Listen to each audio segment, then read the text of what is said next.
Northern Marianas Island, or as we would call it, the island of Saipan. The remote island in the Pacific Ocean, a dot on the map of the globe. To get right into it, I will be addressing what makes Saipan so different and unique. As a teen who has been living her whole life so far on the island, what makes Saipan unique is that our only source of income is through tourism, which is heavily dependent on people beyond the island to come and visit. Another factor is that most people who reside here don't necessarily have any financial issues or problems, as everything here would appear to be affordable and easygoing.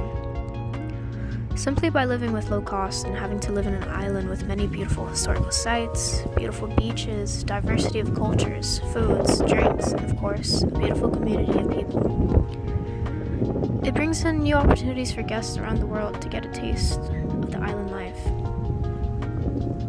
Despite there being restrictions on where to go and all that, what makes it quite lovely is that you get to meet the people here. Everyone on the island is rather based wholly on being family friendly, or rather a tight-knit community where everyone or most knows one another. I believe that I'm not the only one to take note of that, and it is quite very much a great feeling to be closer in a sense and be connected. Besides being able to see the community in action, there are other activities to come and witness, such as visiting sites, hiking on new terrain, golfing, skydiving, scuba diving, dancing, and etc. What makes it even more grand is that you're literally living on an island, which brings in many opportunities for watching sunrises and sunsets.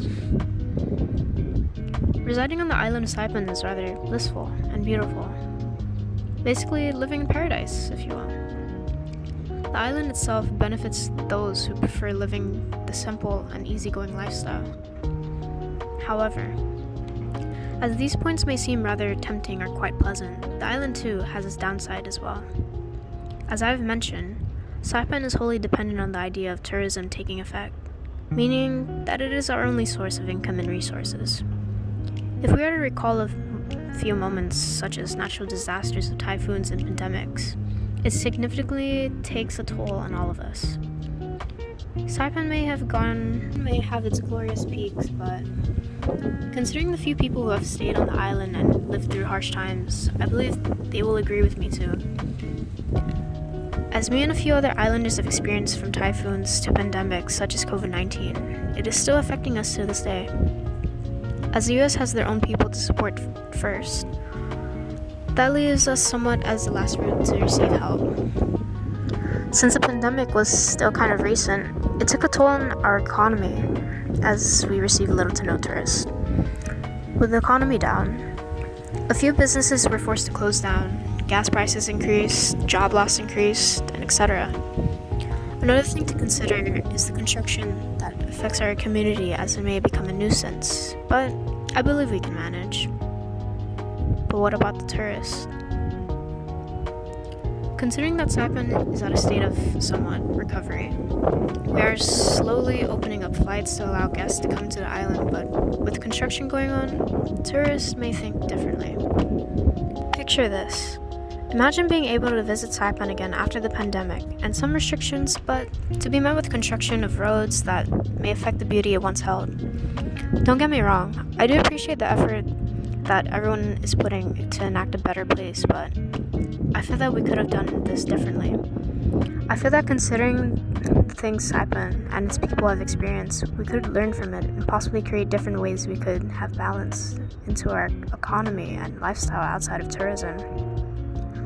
Another factor that could be changed is construction planning. As we could see the planning of what the government has displayed, it is quite nice to do that, but I feel that maybe doing it in sections would be rather more effective. Instead of having to do the whole road from the beach road to Chalankanoa, we could first do a section before destroying the whole road, which would disrupt everyone's schedule on the island. I feel that considering these few changes, we could most likely take it upon ourselves to possibly change or plan it ahead and better in the future. I still appreciate the effort to get this far, and I would still consider Saipan beautiful, but for the sake of our people, perhaps it would be rather best. Saipan was and will still be a treasure, despite the few issues we faced. Despite all the negative things, we shouldn't shift our focus mainly to that side or we will miss the beauty it holds.